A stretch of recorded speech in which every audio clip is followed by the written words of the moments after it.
Assalamualaikum warahmatullahi wabarakatuh. Yang terhormat kepada Bapak dosen dimanapun yang berada dan teman-teman yang berbahagia.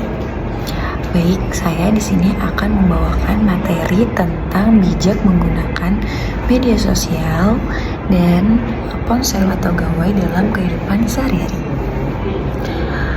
Selamat pagi dan salam sejahtera untuk kita semua. Teman-teman, coba bayangkan berapa lama kita menatap layar ponsel setiap hari.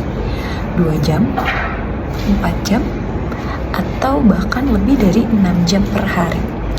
Dan data dari Backlinko tahun 2024 itu menyebutkan bahwa rata-rata orang Indonesia menggunakan smartphone lebih dari 6 jam per hari. Artinya, seperempat waktu hidup kita dihabiskan di depan layar. Saya tidak mengatakan bahwa teknologi itu buruk, ya kan? Justru sebaliknya, media sosial dan gawai lebih membantu kita untuk belajar, bekerja, bahkan bersilaturahmi dengan teman-teman kita yang tidak bisa bertatap muka secara langsung. Tapi yang sering kita lupakan adalah keseimbangan.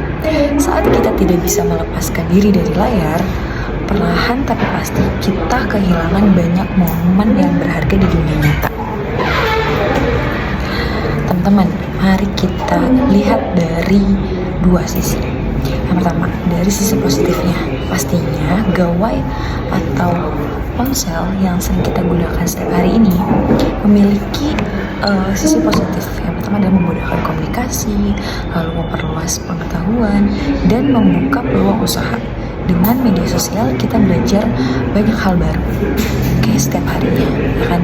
Namun dari sisi negatifnya, menggunakan penggunaan layar ponsel yang berlebih itu menimbulkan kecanduan, stres, terus perasaan tidak puas terhadap diri sendiri.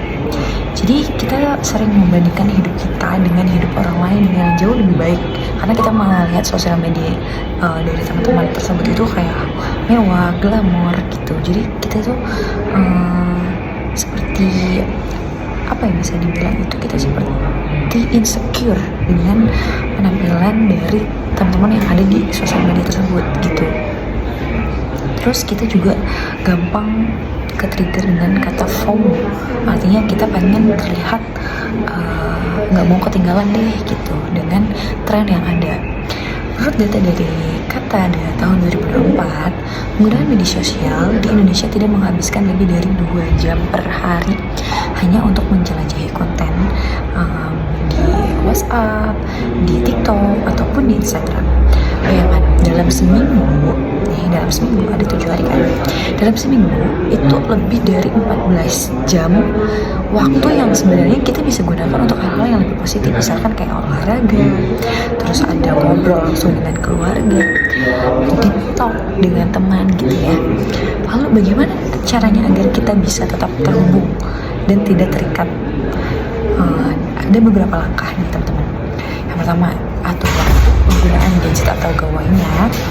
Gunakan fitur screen time di ponsel untuk memantau durasi. Jadi misalkan dalam satu hari itu kita minimal 30 menit deh gitu, misalkan contohnya.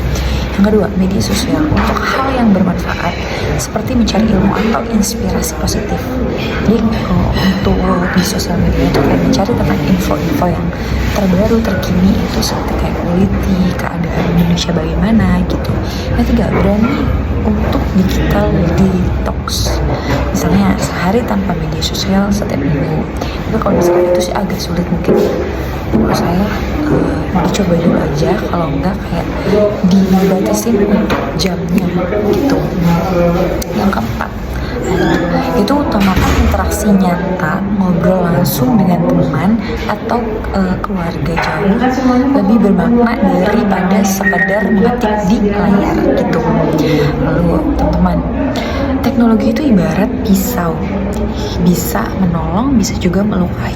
Nah, seperti tangan saya ini kena luka dari pisau, itu melukai gitu. Tergantung bagaimana kita menggunakannya. Di era digital sekarang ini, kita tidak perlu menjauh dari yang namanya gawai ataupun handphone, ya kan? Kita Saat kita belajar menjadi pengguna yang bijak, mari kita gunakan media sosial untuk menebar hal-hal yang baik, bukan untuk membandingkan atau menyebarkan kebencian, bahkan berita hoax gitu ya. Karena pada akhirnya hidup yang seimbang antara dunia digital dan dunia nyata akan membuat kita lebih bahagia, lebih produktif gitu. Ya, atau mungkin bahkan kita bisa menggunakan sosial media itu untuk galang donasi seperti teman-teman bahkan saudara-saudara kita yang ada di Pulau Sumatera yang terkena dampak dari banjir bandang.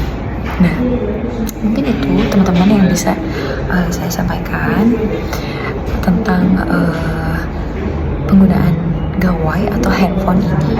Terima kasih. Wassalamualaikum warahmatullahi wabarakatuh.